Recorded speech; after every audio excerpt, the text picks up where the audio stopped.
The United States and the US dollar. It controls a lot of financial markets with this US dollar, but China is ready. It says on this thumbnail, and who am I to argue, okay? So, Keyu Jin, I hope I'm pronouncing that right, says China has prepared for de-dollarization. And you know, with BRICS coming around and everything, hey, bad news bears, I guess. This is from Rise of Asia. We're all going to like it because, hey, thank you for making videos that I can react on. Comment Let's on go. Your perspective also from China. There's certainly a dollar primacy currently, but there's also a dollar shortage. And what we're seeing in the data, and I believe in the next decades, is a slow decline of the dollar, not a displacement of the dollar. And of course, we mentioned the shortage issue, liquidity conditions, financial conditions, high exchange rate, high interest rates, and so forth. But really coming from the perspective of China and other countries, they want to be less at the mercy of the dollar. Yeah. China's intention, actually China has been long preparing for this journey. It's not just Trump, it's way before Trump. Since the first, actually 10 years ago, it has already planned for less dependence on the dollar. And so I totally echo Raghu's statement about let's focus on the geopolitical developments, which are really rapid and really important, which is fragmentation, multipolarity, and therefore diversification. If we look already in the data, the non-aligned countries' blocks of investment and trade versus the aligned, that has significantly changed compared to many years ago. So we're already seeing that happening. So diversification is the key word here. And from China's perspective, it wants to diversify all the currencies, wants to diversify all the payment channels, and has been long building this financial infrastructure. It's somewhat being dismissed currently by the West, but I think there are just going to be cracks that are going to be around for the dollar to fall through. Yeah, I think it's really bad news bears for the US in terms of its dominance with the US dollar if multipolarity in some sense comes through. Absolutely. And for the West in general. In fact, I think a lot of the bullying having been done by the United States throughout the world, whether it's financial or militarily. I've said this before in other videos, but people get tired of this stuff. And when you push other countries or ideas, ideologies, other places of the world into corners, they will find a way to get out of it eventually. And that's why for me, I'm like, okay, the United States really needs to come up with a new plan here. They can't just keep being the bully all the time. What are they going to offer to the world other than just might and strength? Because eventually, if the dollar is gonna lose its value or whatever, you might see the country lose its ability to maintain its strength. These are the dangerous parts. And like as a Westerner myself, obviously, I mean, I'm born and raised in Denmark, I'm Italian. It's really hard to see something like Europe or the US really not being able to adapt to the new conditions or to remain diplomatic and have a lot of strength and still offer value to the world. It's a long rant, but I totally agree that these are difficult times for the West, and if they just keep saying we're the biggest, we're the baddest wolf, it's not going to hold forever. Nothing lasts forever, and no one's going to take being punched in the face forever either. I don't know. What do you think? If we look at Enbridge or SIPs or potentially a blockchain-enabled BRICS common payment, they are quietly or not so quietly building up that financial infrastructure. And just looking at China, of course, nothing close to being a real reserve currency. It has went from close to zero trade invoicing in RMB 10, 15 years ago to about 30%. 56% of the inbound and outbound payments are now in RMB compared to 20% 10 years ago. These are significant trends. So I think that is something that all these countries are already preparing for, and the speed of development might be more rapid than we believe. What is very rapid, the fiscal situation and the connection to the dollar in the US? I think that during the 1970s, when things got out of control, the dollar lost a lot of territory. It's always funny, that freaking number, man, 1970, right? It's always there, 1971, again.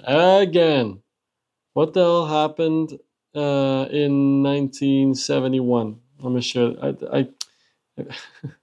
This year comes up all the time. You know what happened there? The gold standard was dropped. I think in 1973 it was official. I think I don't remember exactly, but it's around this area. And here you go. That's annoying, and man. if things get out of control again, and I would say both parties in the United States seem to think debt is a free lunch. Yeah. Frankly, a lot of our colleagues in the American Economic Association write papers to that effect. And I think it's wrong. I think, as you said, real interest rates seem like they're staying up. The economy is doing okay.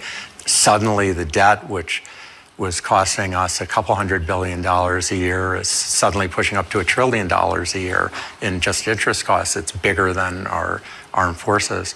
And I think at some point, this is one of the potential triggers for having more inflation. And that's going to undermine the dollar as it did in the 1970s. We seem to have gotten a free pass from this last burst of inflation. But I think, fool me once, shame on you. Yeah. I think the rest of the world's going to adjust a lot when that happens again. Hey, you have any thoughts? Well, I was just thinking about going forward. There was a period where the pound and the dollar were simultaneously coexisting, and they were competing with each other, and that was a period of relative instability because the investors' perceptions on the relative risk and return, and so it was switching back and forth. And we've seen in the data also the sharp rise in non-major currencies as a form of reserve, not just the yuan, but the yen and the Swiss francs. Yeah, exactly. 2% to 11%. And as we go forward with the rise of technology, where CBDC, central bank, will contribute, whether there might be a period of instability, maybe down the road, as these currencies start to compete, along with the fragmentation, multipolarity of the economic situation as well. Just a question. Yeah. President Trump threatened countries when they try to diversify from the dollar. I want to know from you what you think. First, how serious this threat is, and second, what is the impact on the markets? Thank you. I mean, I would guess it's not good for the dollar.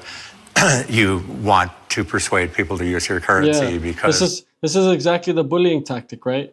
It's not good for the dollar if you just keep slapping people around when they want to change. It fulfills some of the things that were in the word cloud before, providing stability, a means of payment. And if you're being threatened, I think that only reinforces the incentive to try to diversify into doing other things. If a country's threatening you because you're doing something as innocent as invoicing in another currency, what else are they going to threaten you over? At least, that would, I'm sure China, India, and everyone else feels that way, not to mention Europe. Yeah, exactly. I could just make a historical note. When Trump raised tariffs on a much narrower scale in 2018, the Fed had just, if I'm remembering my history right, the Fed had just started raising interest rates, and they actually did an about face because of the chaos that it caused, and they were worried about a recession. So to think that, imposing these tariffs, is just going to be done clinically and without destabilizing the economy, it might be true, but there's a risk that the Fed might consider in the other direction of giving an incentive to cut as opposed to raise. Keyu? I would just say something about the reactions potentially to the Trump tariff threats. First of all, the U.S. economy is one of the few countries that are doing well economically. If you take a country like China, lots of internal economic challenges, probably very loath to start a tariff or trade war, very loath to use exchange rate depreciating the yuan to react to the tariff war because, well, first of all, given that they want to internationalize the RMB, the stability of the exchange rate is very, very crucial. So in that sense, I think these tariff reactions we're about to see, at least coming from the Chinese side, will be somewhat muted. And actually, China is one of the few places that are having a deflationary trend compared to the rest of the world. I would like to hear from your perspective, following the progress initiatives on the local currency settlement have done by some countries bilaterally, and also the other one is the BRICS. how do you see the maybe U.S. authority see this fact as a market expansion potential, or something need to be following up to, maybe you have the consideration on it? Thank you. Well, Keyu Jin spoke about this. I don't know if you have anything to add about the developing these other pathways. Well, certainly, the volume of transaction is still small, but the efforts are currently underway. Really, these countries really have an interest to bypass the SWIFT, and whether it's SIPs, M-Bridge or BRICS and so forth, and bilateral settlement. Again, the trading, right? The trade invoicing, a lot of it is settled in local currency. So we expect that to increase. But also I wanted to add that the shocks at points in time does make that acceleration. The financial crisis kind of accelerated the use of RMB, and then of course Russia, the sanctions, these geopolitical or other kind of shocks do have a small vertical jump in these in the urge. But I think that is a very strong kind of endeavor in the other countries. All right, this is good stuff. Very insightful. Let's hear the comments. Let's see. I have a little 2-year-old half Chinese European granddaughter. May she grow up to be as brilliant as Keyu Jin. I agree. She is actually very brilliant to listen to. Very easy to hear what he has to say. Consumers, ordinary people around the world would love to have a deflationary trend like China. Only in Western democracies is inflation limited, viewed as a positive and predominantly by business owners and economists. The rest of us just want a higher purchasing power like they have in China. Do they? I didn't know. Do they actually, compared to the U.S.? Interesting if they do. Well, seems to be correct. I was about to make a similar comment. Let's just assume it is, yeah? Just a few days ago, Kevin on his excellent Inside China Business channel talked about deflation, how he'd never met a common person complaining about falling prices. I think that's the one thing you want in the US right now, probably even Europe too. I know that in Denmark, prices have gone up immensely as well, man. I speak to my friends over there, and some of the prices they tell me, from what I remember, is like 100% increase, man. Also, and this is a few years, not even. Also worth noting that apparently 19th century British was the leading industrial power and had constant deflation. First time I've seen this young woman, it doesn't surprise me she's with a mainstream Western university. I suspect our traditional economics thinking is a touch obsolete contemporary China as an industrial design and production thinking. Okay, I want to continue. Everyone's just simping on her at this point. Professor is certainly a very articulate. Oh my God. Can we get an actual comment here? Let's see here. The world is sick and tired of the bullying dollar. It's time for change. Time for BRIC. Not BRICS, but just BRIC. We just want BRICS. Just South Africa can just go, okay? Just BRIC. The world been feeding you your relentless spending spree for decades, and now the chicken coming home to roost. Yeah. My goodness, people are just simping, huh? Okay, let's go. Last one. It's very simple. If American technology is no longer leading, the value of the US dollar will be greatly weakened. This is because there are too many countries that can replace the US in terms of agricultural products and resources. In that case, the American consumer market would become insignificant. A country has have no reason to tie its business to a market that can be replaced, and therefore, a country would no longer need USD as a reserve currency.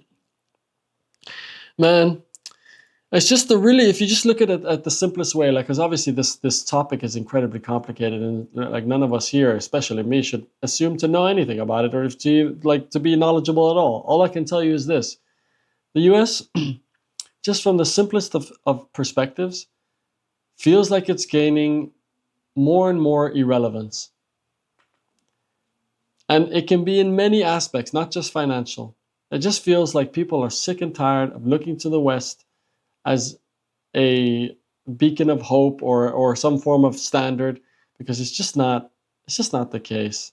I mean, funny example. I don't know if you know who Speed is. Speed is an incredibly influential influencer, and he went to China recently. And there's a lot of Americans who watched his live stream for 3 hours in China that have never seen China in that way. And luckily, I'm born and raised in Europe, so my idea of China is not as biased as many Americans, unfortunately for them, because yes, China has its problems, no doubt, Let's not try to make better or worse countries. That's not the point. The point is that Americans have been, apart from some things in Europe, have been taught that everything outside of the US is like bad in some sense, or difficult, or poor, or whatever. And except for Europe, they always want to go move to Europe or take tourism in Europe, right? But then you see things like China, where it looks like it's 100 years in the future. Some of those cities look like they are 100 years in the future. They look like what the future is supposed to look like, at least what you thought about 30 years ago. I'm not simping for China either. I'm just telling you that the US cannot claim its relevance and its dominance unless it has something to show for, and not just military. It used to be a high standard of living. It used to be attachment to the gold standard. It used to be people living some of their best lives, being able to work one job, have 4 kids, a wife, and a home on a regular job, a so-called like a regular job. It used to be the thing, you know? Is that the case anymore? If you're an American, you know the truth. Some people can do it, very few. But the rest, no. So what do you do here? Is the US just going to keep acting like nothing is happening while China does the usual, which is do nothing and win? Or what? What do you think? Are you Chinese? Are you American? What do you think? Let me know. And if you watch Gatsu, you're in for China, right?